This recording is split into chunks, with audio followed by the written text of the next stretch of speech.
અમને આમંત્રિત કર્યા ત્યારે અમારી સાથે આજના મંચસ્થ ઉપસ્થિત આમ આદમી પાર્ટીના સંગઠન મંત્રી એવા નરેશભાઈ બારિયાજી, દાહોદ જિલ્લા આમ આદમી પાર્ટીના પ્રમુખ એવા રાકેશભાઈ બારિયાજી, દાહોદ જિલ્લા મહિલા મોરચાના આમ આદમી પાર્ટીના પ્રમુખ એવા શ્રુતિબેનજી, સાથે 2022માં ઝાલોદ વિધાનસભામાંથી જેમણે ઉમેદવારી કરી એવા અનિલભાઈ ગરાસિયાજી, સાથે બીજા અલ્કેશભાઈ કિશોરીજી, સાથે તાલુકા પંચાયતના સભ્ય એવા દક્ષાબેન, સુરેખાબેન, સ્મૃતિબેન, સાથે જેમણે આજની ટુર્નામેન્ટનું સંચાલન કરવાની જવાબદારી લીધી છે અને આયોજન કરતા છે એવા અમજદભાઈ, હિતેશભાઈ, સતીશભાઈ, મહેન્દ્રભાઈ, તોઈશભાઈ, કનુભાઈ, સાથે યુવા આગેવાન આ વિસ્તારના જુજારુ સાથી મારા એવા દેવેન્દ્રભાઈ મેડા, અજયભાઈ કટારા, સાથે સરપંચ શ્રી રાજેશભાઈ, સરપંચ શ્રી બંટીભાઈ, કોળી આગેવાન એવા અમારા પપ્પુભાઈ અને મંચસ્થ ઉપસ્થિત નામી અનામી તમામ મારા સાથીઓ, આજની આ ટુર્નામેન્ટમાં જેઓ ભાગ લેવા માટે પધાર્યા છે એવા યુવાન ખેલાડી મિત્રો અને એમને પ્રોત્સાહન પૂરું પાડવા માટે અહીં ઉપસ્થિત થયેલા વડીલો, યુવાનો અને માતા બહેનો, સૌને મારા જોહાર વંદન કરું છું, નમન કરું છું. સાથે સાથે આપણી વચ્ચે મીડિયાના મિત્રો પણ ઉપસ્થિત છે. કાયદો અને વ્યવસ્થા જળવાય એના માટે પોલીસ અધિકારીઓ, એમનો સ્ટાફ પણ ઉપસ્થિત છે. બધા જ માટે આપણે એકવાર જોરદાર તાળીઓ પાડી લઈશું. સાથીઓ, આજે દેશનો બંધારણ દિવસ પણ છે. ડોક્ટર બાબા સાહેબની આગેવાનીમાં બંધારણ સભા બની અને એ સભામાં જે બંધારણ સમિતિ બની એમણે દેશને બંધારણ આપ્યું અને બંધારણ થકી આજે આખો દેશ ચાલે છે, લોકશાહી થકી આજે આખો દેશ ચાલે છે. ત્યારે આજે અમારા વતી તમામ બધા લોકોને બંધારણ દિવસની હાર્દિક હાર્દિક શુભકામનાઓ. સાથીઓ, બાબા સાહેબના શબ્દો આજે મને યાદ આવે છે. બાબા સાહેબે બંધારણ સુપ્રત કરતી વખતે માન્ય રાષ્ટ્રપતિ રાજેન્દ્ર પ્રસાદ, વડાપ્રધાન શ્રી જવાહરલાલ નહેરુજી અને તમામ લોકોની વચ્ચે એક વાક્ય કીધું હતું. આપણું બંધારણ એ દુનિયાના બંધારણોમાં આગવું સ્થાન ધરાવશે અને આ બંધારણની મૂલ્ય આવનારા દિવસોમાં આખી દુનિયા જોશે. અને ત્યારે બાબા સાહેબનું એક વાક્ય એ જે બોલ્યા હતા એ જે આજે મને યાદ આવે છે. એમણે કીધું હતું, બંધારણ તો ખૂબ સારું, અમે આટલા દિવસોની મહેનતથી બંધારણ સભાએ બનાવ્યું છે, પરંતુ જ્યારે એની અમલવારી કરનારા લોકો ની ઈચ્છા હશે, ઈચ્છા શક્તિ હશે તો બંધારણનો અમલ થશે. અને કદાચ જે લોકો સત્તામાં છે એની ઈચ્છા શક્તિ નહીં હશે ત્યારે બંધારણનો ચુસ્તપણે અમલવારી નહીં થશે. અને આજે તમે અમે બધા જાણીએ છીએ, બંધારણમાં આર્ટિકલ 371 અનુસૂચિ 6 કહેવામાં આવે છે. આજે અનુસૂચિ 6 આર્ટિકલ 371 આસામ હોય, મિઝોરમ હોય, સિક્કિમ હોય, ત્રિપુરા હોય, નાગાલેન્ડ હોય, મેઘાલય હોય, તમામ રાજ્યોમાં લાગુ છે. છતાં એ રાજ્યોમાં લાગુ છે. બંધારણની કલમ 371 એ અંતર્ગત નાગાલેન્ડમાં, 371 જી અંતર્ગત મિઝોરમમાં, 371 એફ અંતર્ગત ત્રિપુરામાં, તમામ જે રાજ્યો છે જ્યાં બંધારણ 6 લાગુ છે ત્યાં સંપૂર્ણ પાવર ત્રિસ્તરીય પંચાયતોને આપવામાં આવ્યું છે. એટલે કે ગ્રામ સભાની સ્વતંત્ર પરવાનગી, ગ્રામ સભાનો સ્વતંત્ર પાવર એ અનુસૂચિ 6 માં આપવામાં આવ્યો છે. જિલ્લા પરિષદનો સ્વતંત્ર પાવર એ અનુસૂચિ 6 માં એમને આપવામાં આવ્યો છે.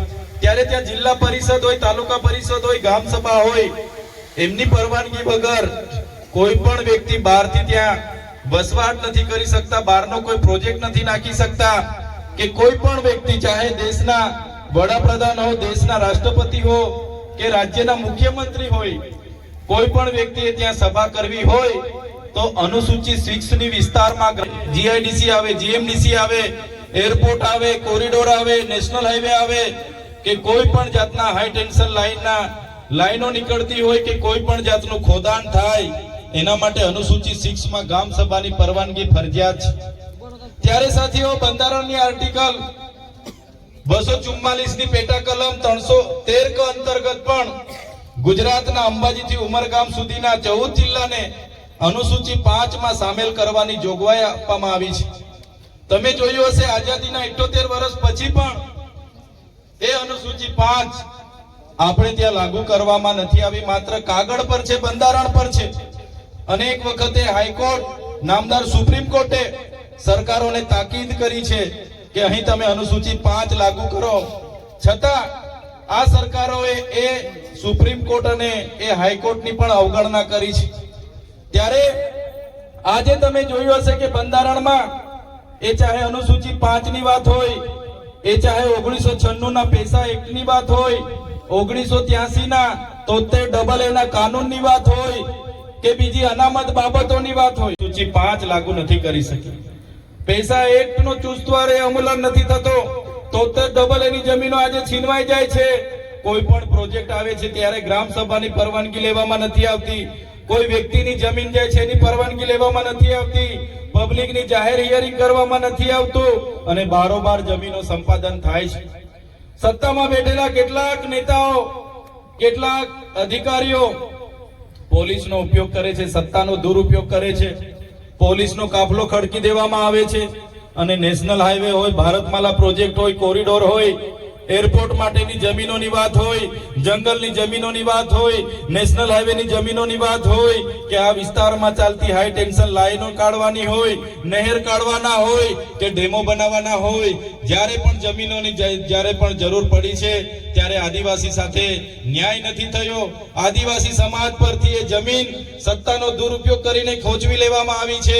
ત્યારે મારા સાથીઓને હું વિનંતી કરું છું, જ્યાં સુધી આપણે નહીં જાગીશું, એક નહીં થઈશું, એક મંચ પર નહીં આવીશું, આવનારા દિવસોમાં પણ આવા અનેક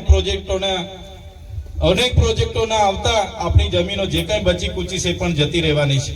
આજે ઉદ્યોગ જગતની નજર આપણી જળ, જંગલ અને જમીનો પર છે. તમે જોયું હશે આજે છત્તીસગઢ હોય, આસામ હોય, ઝારખંડ હોય, કોઈ પણ જગ્યાએ જે નક્સલવાદની પ્રવૃત્તિઓ થાય છે એમાં તમામ આદિવાસી આગેવાનો હોય છે.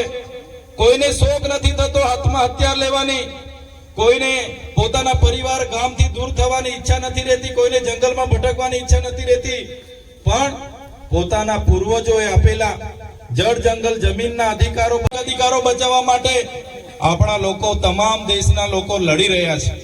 આજે તમે જુઓ દેશમાં જેટલી પણ આર્મી છે, BSF છે, જેટલી પણ ફોર્સ છે, અડધી ફોર્સનો ઉપયોગ એ આપણા આદિવાસી સમાજ સાથે લડવા માટે સરકાર ઉતારી રહી છે. થોડા દિવસ પહેલા પણ છત્તીસગઢમાં કેટલાક આદિવાસી અધિકારો માટે લડનારા લોકોને નક્સલીઓ બતાવીને એમના પર એન્કાઉન્ટરો થયા છે, એમને ઠાર મારવામાં આવેલા છે. એમનો ઇતિહાસ જોશો, એમના દાદા પરદાદાઓ, ત્યાંના જ્યાં પૂર્વજો એ ત્યાંના મૂળ માલિકો હતા, એમના જમીનોના રક્ષણ માટે જ્યારે અદાણી અંબાણીના પ્રોજેક્ટોને રોકવા માટે એ લોકો સરકાર સામે અવાજ ઉઠાવે, ઉદ્યોગપતિઓ સામે અવાજ ઉઠાવે, કોર્પોરેટરો સામે અવાજ ઉઠાવે, ત્યારે એમની સામે નક્સલીઓનો સિમ્બોલ લગાડે, એમની સાથે આ અત્યાચારો થાય છે. ત્યારે આ બંધારણ દિવસની વધારે વાતો નથી કરતો, પણ આજે બંધારણનો અમલ કરનારા લોકો પર જેમની ઈચ્છા શક્તિ નથી અને આજે આપણો બંધારણનો અમલ નથી થયો અને આજે આપણા અનેક સમસ્યાઓથી આપણે આગળ વધી રહ્યા છે, અનેક ઘર્ષણો થાય છે, આપણી જમીનો આજે છીનવાઈ રહી છે. ત્યારે આજના બંધારણ દિવસની આપણે બધાએ આવનારા દિવસોમાં જાગૃત થવું પડશે, બંધારણ જાણવું પડશે, એમાં મળેલા પ્રાવધાનો જોવા પડશે, જાણવા પડશે, આપણામાં જાગૃતતા લાવવી પડશે, એકતા લાવવી પડશે. આપણી પરંપરાઓ, આપણી અસ્મિતાઓ, આપણી સંસ્કૃતિનો બચાવ કરવા માટે આપણે બધાએ જોવું પડશે. સાથે આજનો કાર્યક્રમ એ ક્રિકેટના ટુર્નામેન્ટના ઉદ્ઘાટનનો કાર્યક્રમમાં મને આમંત્રિત કર્યા છે. ત્યારે સાથીઓ પણ લોકો ભાગ લેવાના છે, રમત ગમતના જે પણ લોકો ઉત્સાહી છો એમને બધાને હું શુભકામના આપું છું. જે પ્રકારે આપણા જીવનમાં બધી જ વસ્તુઓની જરૂર છે, જમવા, ભણવા, શિક્ષણ, નાચ, ગાન, એ રીતના રમત ગમતનો પણ આપણા જીવનમાં એક ખૂબ મોટો ફાળો રહ્યો છે. રમત ગમતથી તમે બધા જાણો છો એ પ્રકારના શારીરિક શક્તિઓ આપણી બહાર આવે છે, એકબીજા સાથે મિત્રતા કેળવાય છે, શિસ્તની ભાવના, અનુશાસન આપણે શીખીએ છીએ અને એ જ રમત ગમતના લીધે આવનારા દિવસોમાં ઘણા લોકો પોતાનું કેરિયર પણ રમત ગમતમાં બનાવે છે। ત્યારે આજના ક્રિકેટ ગ્રાઉન્ડમાં જેટલી પણ ટીમો ભાગ લેવાની છે એમને મારા તરફથી હું શુભકામનાઓ પણ પાઠવું છું। સાથે સાથે અહીંયા ઘણા મોટી સંખ્યામાં યુવાન સાથીઓ ઉપસ્થિત છે, ત્યારે મારા યુવાન સાથીઓને હું વિનંતી કરું છું, કુદરતે આપણને અખૂટ શક્તિઓ આપેલી છે। આપણા વિસ્તારમાં હું લગ્ન પ્રસંગે પણ અહીંયા મારી હાજરી હોય છે, ત્યારે આ લગ્ન પ્રસંગે હું હાજર થામ છું ત્યારે હું નિરીક્ષણ કરું છું, આપણા યુવાનો 11 વાગ્યાથી ડીજે માં નાચતા થાય અને ડીજે વાળા કદાચ 3 કે 4 વાગે બંધ કરે તો પણ યુવાનો કહે ના ભાઈ વગાડો તમે, અમારે નાચવું છે। 11 વાગ્યાથી 4 વાગ્યા સુધી નાચવાની એટલી કુદરતે આપણને શક્તિ આપી છે, અખૂટ શક્તિઓ। તો જે પ્રકારે તમારી શક્તિનો ઉપયોગ નાચવામાં કૂદવામાં આપણે બધા કાઢીએ છીએ એ જ પ્રકારે આપણી શક્તિનો ઉપયોગ આપણા કેરિયર બનાવવા માટે પણ કરવો પડશે, શિક્ષણ માટે પણ કરવો પડશે। આપણા પરિવારના આપણા બાળકોને કઈ રીતના ભણાવવું એના માટે પણ આપણે વિચારવું પડશે। મારા ઘણા વડીલ મિત્રો અહીંયા ઊભા છે, હું ગઈકાલે રસ્તે આવતો હતો, હું ત્યારે રાજપીપળાથી નીકળ્યો, પાવાગઢથી આવ્યો, આખા રોડ ને રોડ ભરેલા 2-3 જગ્યાએ જમરૂખ લેવા અમે ઉભા રહ્યા અને યુવાન નાના છોકરાઓ પાછળ બેગ અને ટોળે ને ટોળા યાત્રામાં હતા, બધા છોકરાઓ મને કે સાહેબ ફોટો પડાવવાનો છે। મેં ઉભો રહ્યો, મેં કીધું બેટા ફોટો પાડી લો। મેં કીધું ક્યાંથી આવો છો? એટલે એમણે ગામડાઓના નામ લીધા, અમે આ ગામના છે, આ ગામના છે, આ ગામના છે। મેં પૂછ્યું છોકરાઓ ભણો છો કે નહીં? એમણે કીધું ભણીએ છીએ સાહેબ અમે। મેં કીધું કયા ધોરણમાં ભણો છો? કોઈ કીધું અમે 9માં છે, 10માં છે, કોઈ કીધું અમે 8માં છે। મેં પૂછ્યું કેટલા દિવસથી યાત્રામાં નીકળેલા છો? એમણે કીધું અમે 15 દિવસનો અમારી યાત્રા છે। મેં કીધું શાળા? તો શાળા સાહેબ 15 દિવસે રજા। મેં કીધું લો ભાઈ, તો મારા વડીલો, મારા યુવાનો, મારા બધાને વિનંતી કરું છું, જે છોકરાઓને ભણવાનો સમય છે એમને ભણાવો, જ્યારે યાત્રા કરવાનો 25 લાખ આદિવાસીઓ છે પણ આપણે ક્યાંય નથી આપણે ન્યાય પ્રણાલિકામાં, નથી આપણે બ્યુરોક્રેટ્સ દિશા આપવાની છે, આપણા યુવાનોને કઈ રીતના આવનારા દિવસોમાં દિશા આપવાની છે, સમાજને કઈ દિશામાં લઈ જવાનું છે એની ચિંતા પણ આપણે બધાએ કરવું પડશે। ત્યારે મારા વડીલો અહીંયા ઘણા ઉપસ્થિત છે, એ મારા વડીલોને પણ મારી વિનંતી છે કે આપણા છોકરાઓ જ્યાં સુધી ભણવા માંગે એમને ભણાવો, ચાહે આપણા 2 જોડી કપડા ઓછા લેવા પડે તો ઓછા લેવાના, 2 પ્રસંગ ઓછા એટેન્ડ કરવા થાય તો ઓછી કરવાની, 2 પાર્ટી ઓછી થાય જો 2 પાર્ટી નહીં કરવાની, 2 રોટલી ઓછી ખાવાની મળે તો ઓછી ખાજો, પણ આપણા છોકરાઓને ભણાવશો તે દિવસે આપણો ઉદ્ધાર થવાનો છે।